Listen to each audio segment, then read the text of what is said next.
Chapter 16: Lost and is Found. This chapter is based on Luke chapter 15, verses 11 to 32. The parables of the lost sheep, the lost coin, and the prodigal son bring out in distinct lines God's pitying love for those who are straying from Him. Although they have turned away from God, He does not leave them in their misery. He is full of kindness and tender pity toward all who are exposed to the temptations of the artful foe. In the parable of the prodigal son is presented the Lord's dealing with those who have once known the Father's love, but who have allowed the tempter to leave them captive at his will. A certain man had 2 sons. The younger of them said to his father, "Father, give me the portion of goods that falleth to me."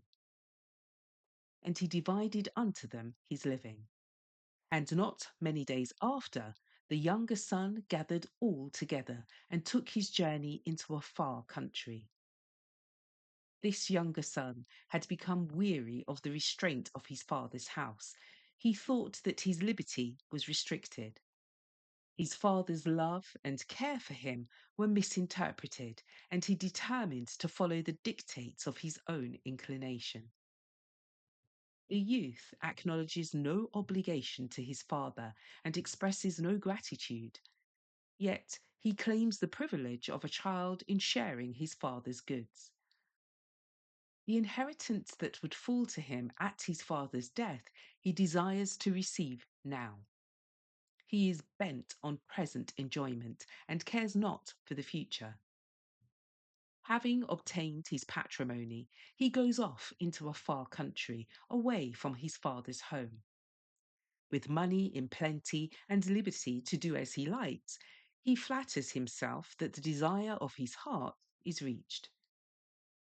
There is no one to say, "Do not do this, for it will be an injury to yourself," or "Do this because it is right." Evil companions help him to plunge ever deeper into sin, and he wastes his substance with riotous living.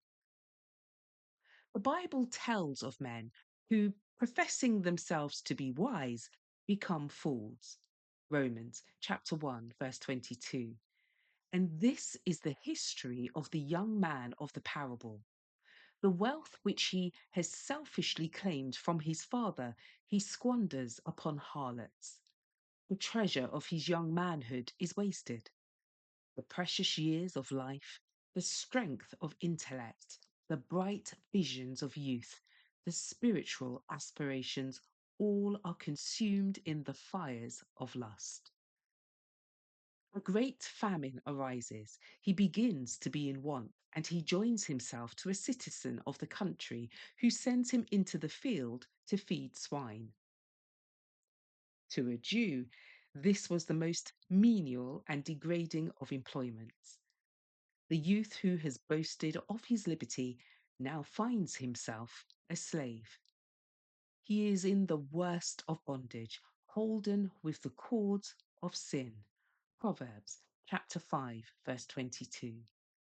The glitter and tinsel that enticed him have disappeared, and he feels the burden of his chain. Sitting upon the ground in that desolate and famine-stricken land, with no companions but the swine, he is fain to fill himself with the husks on which the beasts are fed. Of the gay companions who flocked about him in his prosperous days and ate and drank at his expense, there is not one left to befriend him. Where now is his riotous joy? Stilling his conscience, benumbing his sensibilities, he thought himself happy.